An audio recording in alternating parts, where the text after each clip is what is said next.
The man beside her looked at the worn duffel bag under her feet and sneered. "What's trash like her doing up here in premium seating?" he muttered to the woman across the aisle, just loud enough for her to hear. She said nothing. 40 minutes later, both pilots were unconscious. The plane was falling through solid cloud with no autopilot. And the only person who could bring 200 people home alive was the exact woman he'd just called trash. Nora Ellison had boarded Flight 2274 from Dallas to Seattle 9 hours after stepping off a carrier deck in the Pacific for the last time in 9 months, her body still operating on a clock that had nothing to do with the sun outside the window. She'd wanted exactly one thing from this flight: 4 hours of uninterrupted nothing. She'd worn plain clothes on purpose, no insignia, no rank, nothing that invited conversation.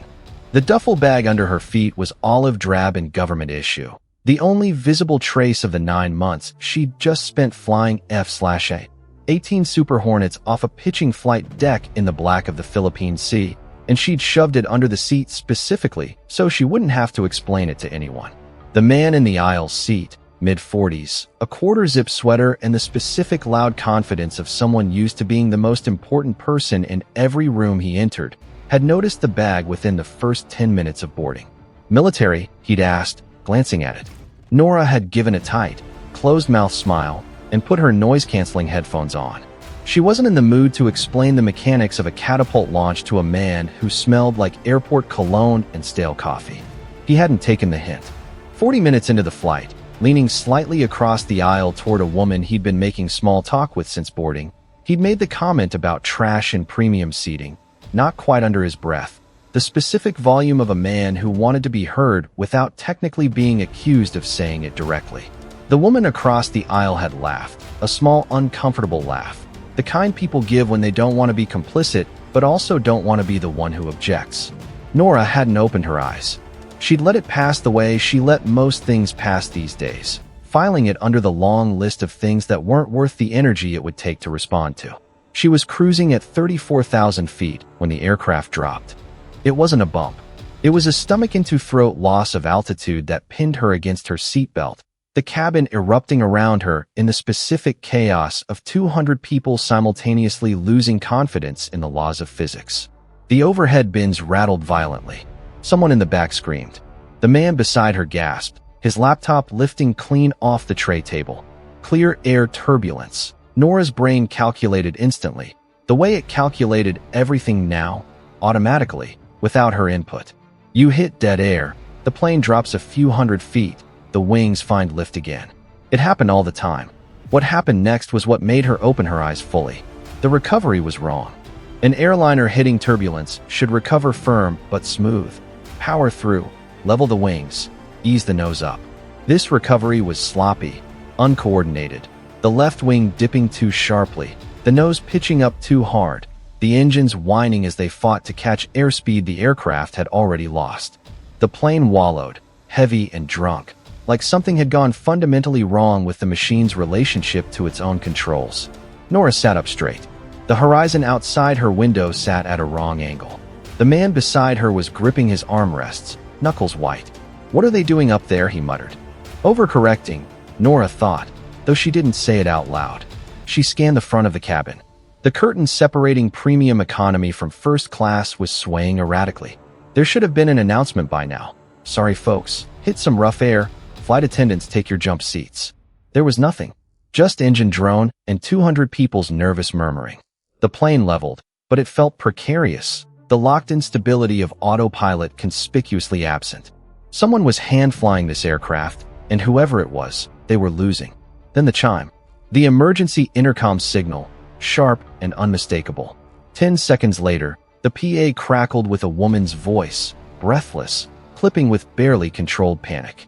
"Ladies and gentlemen, this is the lead flight attendant. We are experiencing a medical situation." A pause. A breath drawn too sharp, too close to a sob. "If there are any military pilots on board, please ring your call button. If a story like this has ever made your chest tighten a little, hit that like button right now. It genuinely helps more people find it." The cabin went dead silent. Nora stared at the seat back in front of her. No, she thought. Absolutely not. I don't fly buses. She flew F divided by a -18s. She dropped ordnance on coordinates and landed on pitching decks in total darkness. She didn't know the first thing about a Boeing's hydraulic systems, or glide ratios, or the location of a single switch in that cockpit. Someone else will do it, she told herself. There's always a retired airline captain on these flights, an Air Force transport pilot, somebody. 5 seconds passed. 10. No call button illuminated. The plane banked again, an ugly shuddering dip to the right, the engines surging in a delayed, desperate attempt to hold altitude. Whoever was up there was losing the fight against the aircraft's own mass. Nora closed her eyes, exhaled once, and reached up. She pressed the button. The amber light above her seat lit like a spotlight. The man beside her stared, his mouth open, every trace of his earlier smirk gone. "You're a pilot?" "Navy," Nora said flatly, unbuckling. "Excuse me." He scrambled his legs back to let her into the aisle. She stepped through just as the curtain to first class parted, and a young flight attendant nearly fell through it. A dark coffee stain spreading across her skirt, her name tag reading Priya. "You." The light dash, Priya started. "Lieutenant Commander Nora Ellison. I fly Hornets." Nora kept her voice low, level. Panic is a contagion. Competence is the only antidote. "What's the situation?" Priya grabbed her wrist, a breach of protocol that said everything about how bad things actually were, and pulled her through the curtain. First class was a gallery of wide-eyed executives frozen mid-motion. Nora didn't look at any of them. Her mind was already doing what it had been trained to do for a decade, shutting down the civilian passenger, booting up the officer.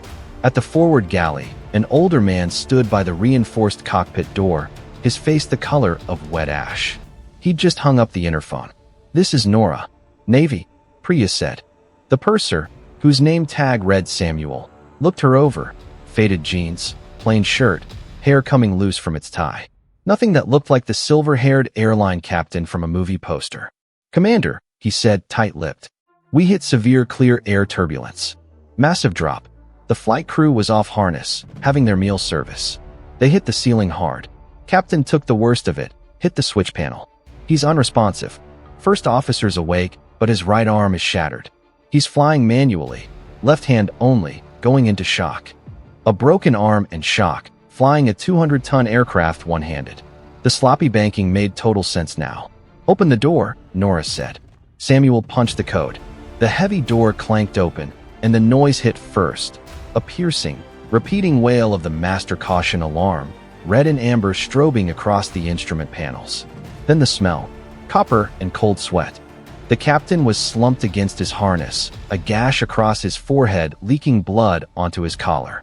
The first officer, pale and soaked through, had his right arm hanging at a sickening angle, his left hand locked white-knuckled on the yoke, eyes blown wide and fixed blindly on the attitude indicator. "Hey," Nora said, stepping in, pulling the door shut behind her. He didn't hear her. He flinched at something, jerking the yoke, and the plane tipped left. She caught herself on the jump seat. She slapped a hand down on the glare shield, directly in his line of sight. "Look at me." He blinked, pulling his eyes off the screen, terrified. "I'm Lieutenant Commander Ellison, United States Navy," she said, projecting over the alarm. "I'm a fighter pilot. I'm taking the left seat." "I've got you." "Can't dash," he gasped. "Trim stuck. Can't reach it." "I know. Hold it steady 10 seconds. She turned to Samuel, hovering in the doorway. "Get the captain out. Now." It was ugly, dragging the unconscious man backward over the center console, Nora's forearm smearing red in the process. They got him into the galley, the door shut behind them, and Nora slid into the captain's seat. The yoke felt massive, alien. Nothing like the fingertip pressure of an F/A 18 center stick. This needed whole arm leverage. She strapped the 5-point harness until it bit into her collarbones. The pressure grounded her. "All right," she said to the first officer, wrapping both hands around the horns of the yoke. "I have the aircraft." "You have the aircraft," he repeated, and the relief broke something in him. He slumped back, cradling his ruined arm. The digital horizon showed 12 degrees right bank, 4 degrees nose up, airspeed bleeding away. "Aviate. Navigate. Communicate. First, aviate." She pushed the yoke forward, fed power to the throttles. The massive engines responded a full second later than she expected. The sluggishness was staggering, like driving something built from stone. She banked left, worked the rudder pedals, watched the horizon level, held it, let airspeed build, eased the power back, clicked the trim switches until the pressure on the yoke neutralized. The aircraft stabilized. She slapped the master caution off. Silence crashed in, save for wind noise and the first officer's ragged breathing. "Okay," Nora said. "Stay with me. We're level." "Where are we?" he whispered, eyes sliding shut. "Seattle Center," she said, though she hadn't checked yet, and found the radio frequency on the placard a second later to make it true. She keyed the mic. "Seattle Center. This is Heavy Flight 2274 declaring an emergency. Both flight crew incapacitated. I am a non-revenue military pilot. I have taken control. Requesting immediate vector to nearest suitable runway and a patch to accompany pilot. I need a walkthrough on your autopilot suite right now." A pause, then the calm, deliberate cadence of an air traffic controller. "Heavy 2274, Seattle Center. Copy emergency. Radar contact. Getting a company pilot on frequency. What's your flight experience on the aircraft type?" Nora looked at the wall of glass panels, the hundreds of switches, the entirely foreign overhead. "Zero," she said. "Never flown one in my life." The radio cracked. "Heavy 2274, this is Captain Jim Reynolds, Boeing Flight Standards. I hear we've got a Navy pilot in the left seat today." Reynolds's voice was older, unhurried, steeped in decades of exactly this kind of problem. It was the first thing all morning that felt like solid ground. "That's affirmative," Nora said. "Lieutenant Commander Nora Ellison. Around 2,000 hours in F divided by a -18s. Exactly zero in this airframe." "Copy that, Commander. First things first, let's get the robot flying. Look at the panel right in front of you, mode control panel. See a button labeled CMD-A or CMD-B? I see it. Before you press it, make sure the yoke's neutral and you're not fighting the trim." She checked. Level. She pressed it. A green light clicked on, and the resistance vanished from the yoke, replaced by rigid mechanical stiffness as the servos took over. The aircraft settled into a groove, holding heading and altitude on its own. Nora dropped her hands, exhaling sharply. Her forearms were burning.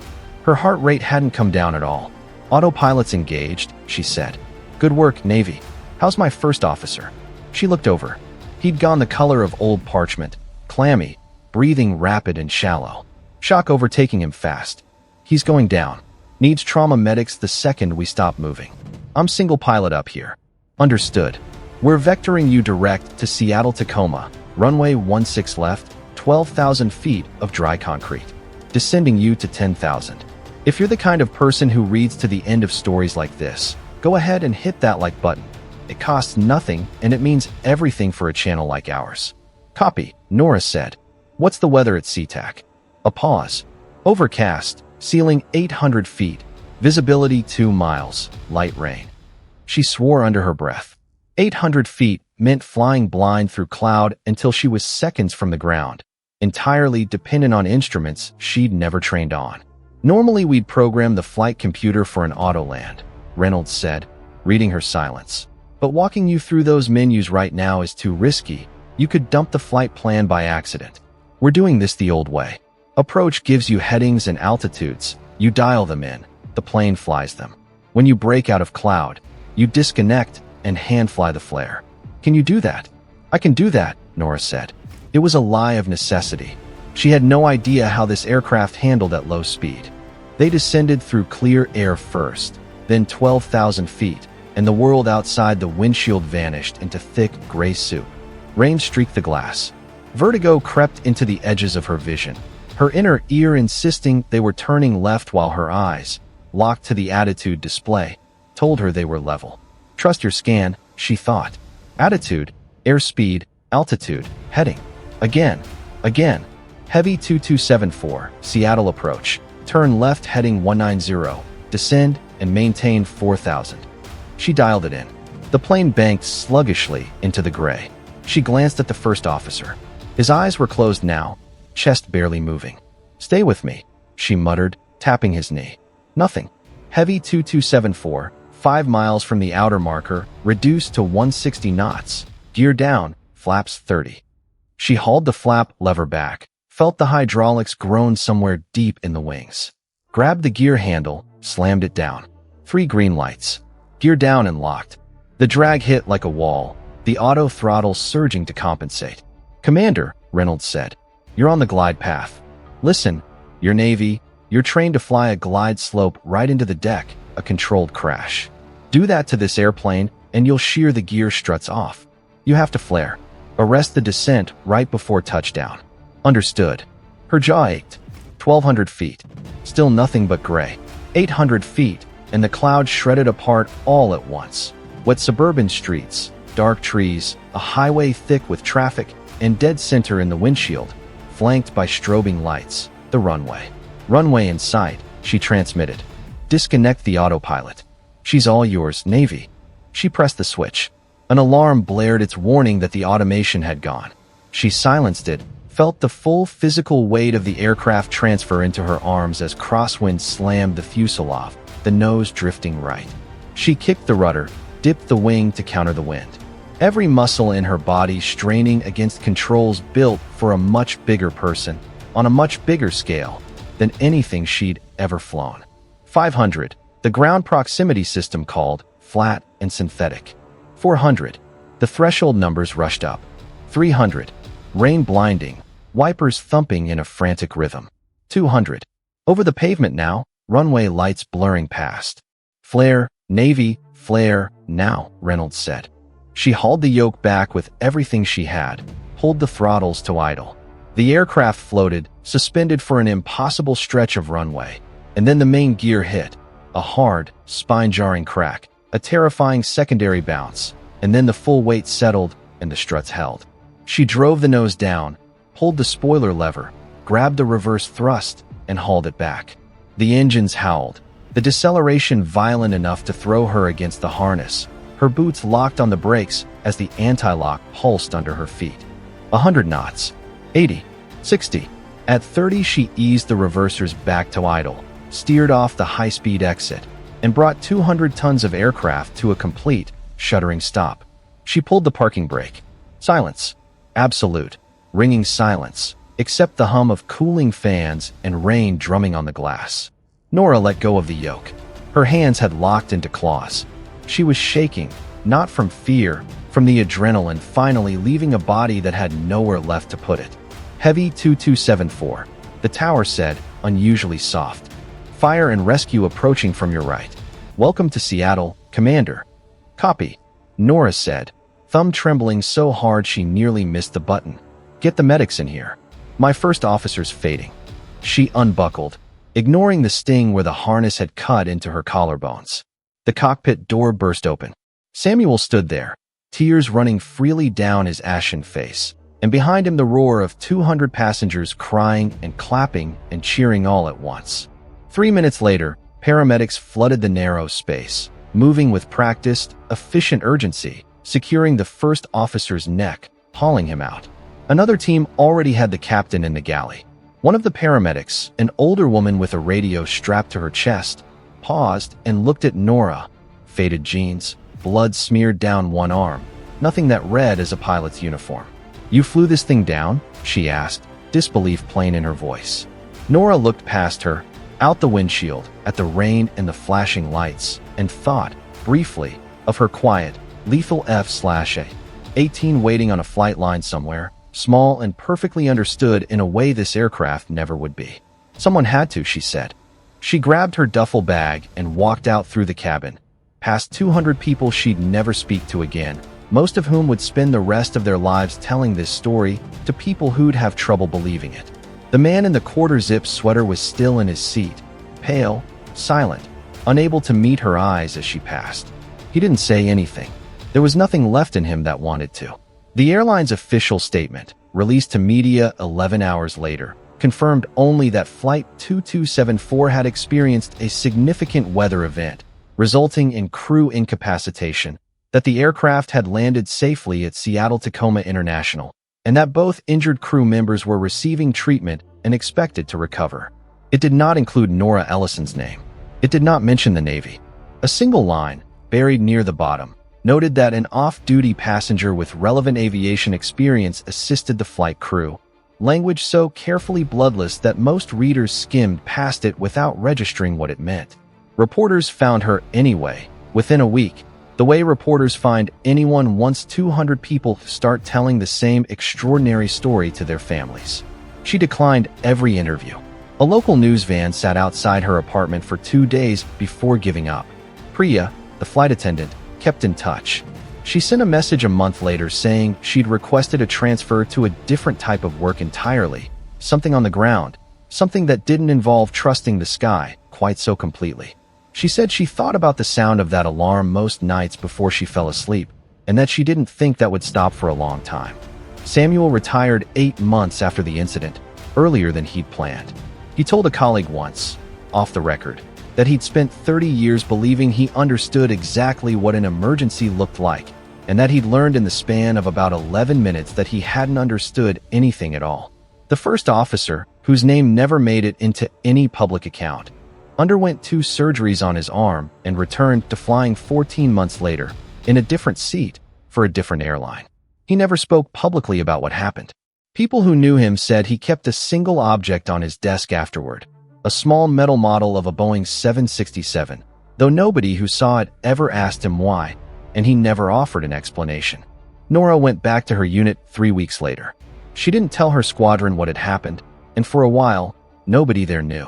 It surfaced eventually, the way these things do, secondhand, through someone who knew someone who'd been on that flight. Her commanding officer called her into his office, closed the door, and asked her, simply, why she hadn't mentioned it. It wasn't a mission, she said. It was just the job. He didn't push further. He understood, in the way people who've spent long careers around people like her eventually learn to understand, that some things don't need explaining twice. The man in the quarter-zip sweater was identified by other passengers in the days afterward, his comment about premium seating repeated in enough independent accounts that it became, briefly, its own small footnote to the larger story. He issued no public apology. Neither did the woman across the aisle who'd laughed. What became of either of them afterward, nobody thought to follow up on, and Nora never once brought either of them up again, to anyone, for the rest of her career. She kept flying. 9 more months at sea, off the same pitching decks, in the same unglamorous dark. She never requested a public account of what had happened on that Seattle flight, never corrected the airline's careful, nameless statement, never explained to anyone at a bar or a reunion why she sometimes went quiet when someone mentioned turbulence. Some people carry the moment they were finally seen. Nora carried the version where nobody ever quite knew her name, and found, to her own quiet surprise, that she preferred it that way. The 200 people on that flight would spend the rest of their lives telling a story about the woman who saved them. None of them would ever know enough of it to tell it completely. And that, more than any official statement or airline footnote, was exactly how she wanted it to stay. If this story kept you in your seat until the very last word, subscribe to Legendary Veterans. And if you know someone who needs a reminder that the quietest person in the room is sometimes the only one who can actually save it, share this with them. They'll want to hear it too.